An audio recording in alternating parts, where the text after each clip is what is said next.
Achetez le journal 15 cents.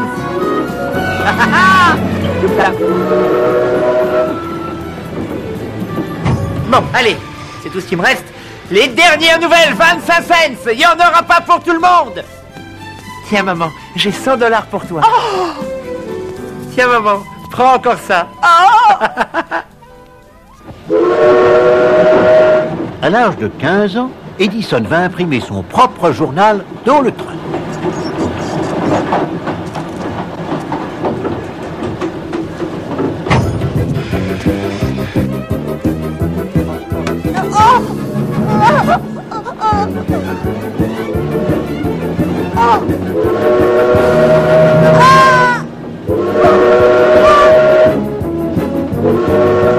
Bon, vite.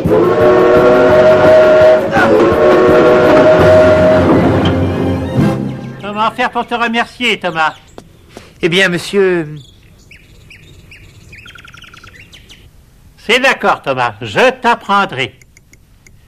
Ça ne sert à rien d'aller si vite si tu te trompes. Oh, Commence doucement. Très bien, tu es doué, hein? Bravo, 40 mots à la minute. Ça y est, tu es un vrai télégraphiste, Thomas. Tes parents seront fiers de toi. maman, j'ai trouvé un travail de télégraphiste en ville. C'est urgent, Thomas, très urgent. Il faut transmettre ce message à Sarnia, du côté canadien. Les glaces ont rompu les fils, monsieur, ça ne passe plus. Je suis absolument désolé. Mais c'est terriblement urgent. Écoutez, venez, j'ai une idée. Oui.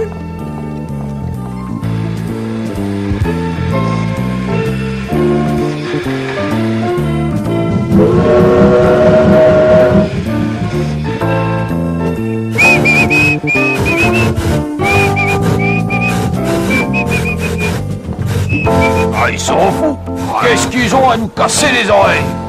Mais non, c'est du mort s'ils transmettent un message. Faites vite, amenez-moi une locomotive. Il faut leur envoyer une réponse, voyons. Voilà votre réponse, monsieur. Il fallait y penser, bravo, Thomas.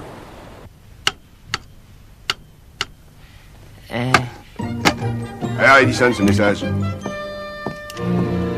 Mais j'ai pas fait attention. Vous êtes viré.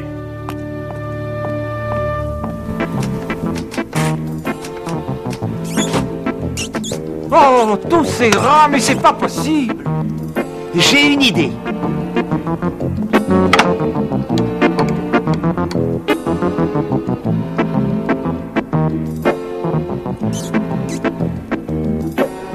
Bravo, Thomas. Bon, écoutez-moi. Qui a fait ça? Moi, monsieur, c'est à cause des rats. Vous comprenez? Dehors. Durant quelques années, Edison va mener une vie de vagabond, changeant de travail, allant de ville en ville.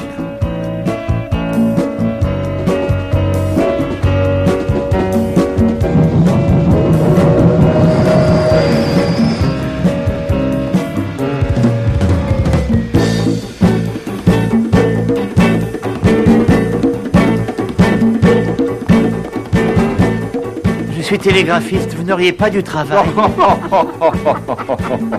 Ah, et à quelle vitesse? 45 mots minute. Fais-moi voir ça. Je vous engage, vous travaillerez avec Adams. Salut, Adams, c'est moi.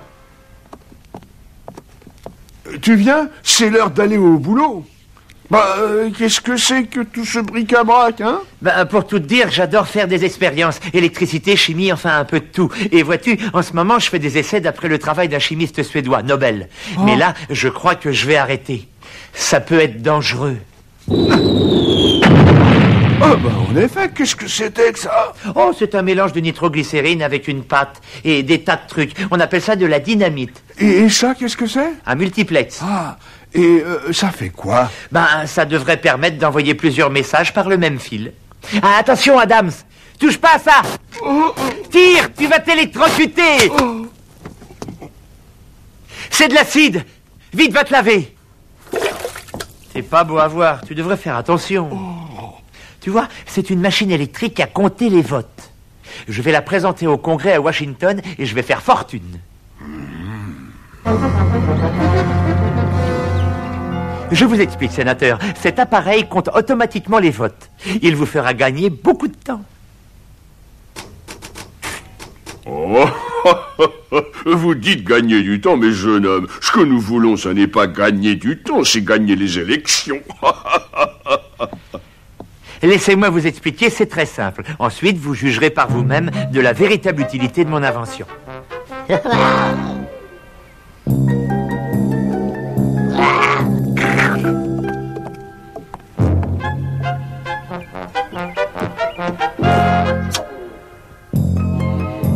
Encore quelques essais malheureux, et à 22 ans couvert de dettes, Edison a tout perdu. Mais la guerre civile achevée, c'est pour les États-Unis une période extraordinaire, et New York devient un centre financier avec un premier gratte-ciel et un ascenseur à vapeur.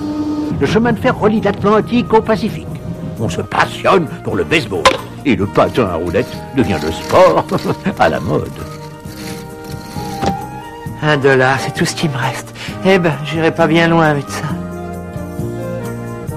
Un beignet et un café, c'est combien, monsieur? Eh ben, ça fait 5 cents.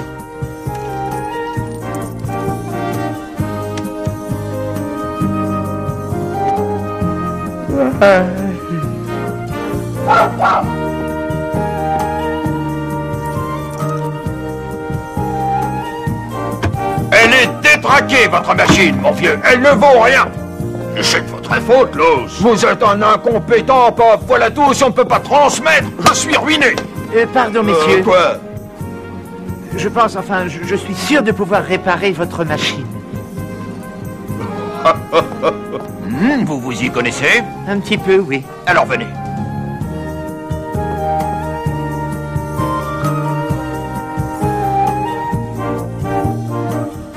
Oh, je vais vous réparer ça.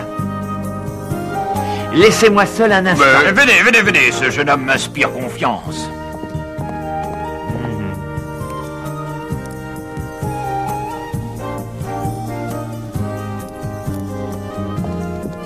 Alors? Votre machine fonctionne, messieurs. Oh! Jeune homme, je vous engage $300 par mois. Ça vous va? Oh oui, ça ira. Enfin, pour commencer. Monsieur Edison, je vous achète votre appareil pour $100 000. Ça va? Ça ira. Monsieur Edison, Western Union est prête à vous acheter votre système de synchronisation. Quel est votre prix? Faites-moi une offre, Général Lefer. Tu sais, j'aimerais $4 000, mais à 3 000, je prends. Disons, $40 000. Ça ira? Ah, oui. Monsieur Edison, nous voulons acheter votre brevet du télégraphe multiplex. Quel est votre prix? $25 000, monsieur Horton. C'est d'accord. Plus des redevances annuelles, bien sûr. Bien sûr, monsieur Edison. Je prends les tâches tout entier. Oui, en fait, il me faut des bureaux pour mes études et un atelier de fabrication.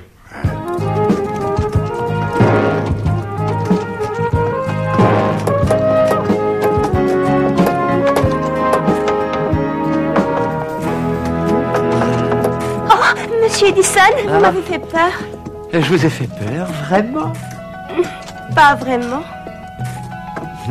Je l'espère parce que je vais vous épouser. Oh, Monsieur Edison! La la la la la la la la la la.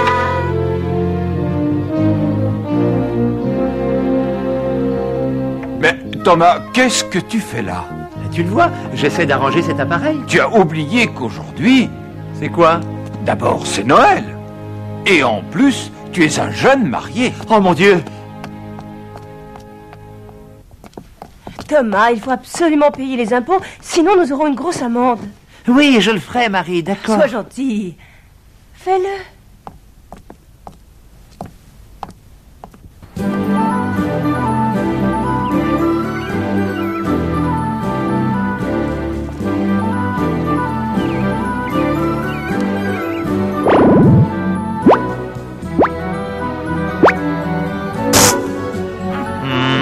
Alors, jeune homme, on se réveille? Votre nom? Quoi, mon nom? Mon nom, c'est... Ah bah, c'est que je... Non, allez, hop, au suivant. Tout cela ne l'empêchera pas, à 29 ans, de créer le premier laboratoire de recherche industrielle à Menlo Park, dans le New Jersey. Tiens, Fred, mets ta main comme ça. Oh, ça pique! Ah oui, ce sont les vibrations du son. Je crois qu'on peut les enregistrer et les reproduire. Ce cylindre que tu vois est recouvert d'un métal mou. Quand je tourne, l'aiguille y creuse un sillon continu. Ma voix est enregistrée. Alors mets ton oreille là et écoute. Quand je tourne, l'aiguille creuse un sillon continu. Oui, bien sûr, il y a encore du travail pour perfectionner cet appareil. En attendant, je suis sur un autre projet. Maintenant, le fil est carbonisé. Il va être chauffé par l'électricité sans brûler. On va le mettre dans cette boule de verre sous vide. Tu verras, Hôte. Un jour, tout le monde s'éclairera avec cette lumière brillante et propre. En avant, vapeur toute! Pour éclairer une ville, il faudrait une dynamo plus puissante. Alors je vais m'en occuper. Faraday a montré que l'on peut transformer le mouvement en électricité et l'électricité en mouvement. On peut donc faire marcher un train par électricité. Avec ma dynamo Jumbo, je peux éclairer tout un quartier. Il est incroyable. Pour la première fois dans l'histoire de l'homme, tout un quartier va être illuminé par l'électricité. Mais attendez, ce n'est pas tout, vous allez voir que... oui, allô? Non, madame, ce n'est pas la boucherie du coin, mais non, je ne suis pas boucher, vous faites erreur sur madame. Mais Edison, il a aussi inventé le téléphone, non? Non, le téléphone, c'est Graham Bell et Elisha Gray qui l'ont inventé. Mais lui, il l'a amélioré, et donc son système fut adopté. Mais attendez, ce n'est pas fini. Madame Marie-Rose, j'ai perfectionné mon phonographe. Il pourra cette fois rendre justice à la beauté de votre voix. Oh, monsieur Edison, je suis honorée. Et il n'y a pas de manivelle à tourner? Non, le phonographe est muni cette fois d'un moteur à ressort. Quelle merveille! Je chante? Et s'il vous plaît. Plaisir. Alors, où en sommes-nous, Dixon? Ça fonctionne, regardez ça.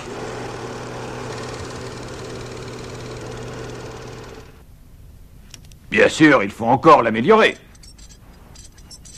Regardez, le plateau tourne pour être toujours face au soleil. Voyez. On peut commencer, mademoiselle. Plaisir d'amour ne dure qu'un moment. Quelques années plus tard, deux Français, Louis et Auguste Lumière, vont perfectionner le cinéma. Mais c'est Edison qui l'a inventé. Peut-être qu'Edison n'était pas un grand savant, mais il fut un inventeur pratique. Il a introduit l'ère moderne des machines, des communications, et nous lui devons beaucoup de choses qui font partie de notre vie de tous les jours. C'est un peu grâce à lui que je peux aujourd'hui vous raconter à tous cette histoire.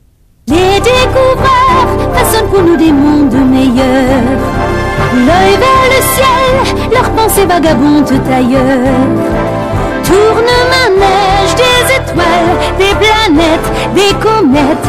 Voici que l'homme décolle, il va quitter le sol. Mes paroles, c'est qu'il s'envole. Demain, ils nous mèneront vers d'autres firmaments. Car pour l'homme, n'en est qu'au début de son roman. Les découvreurs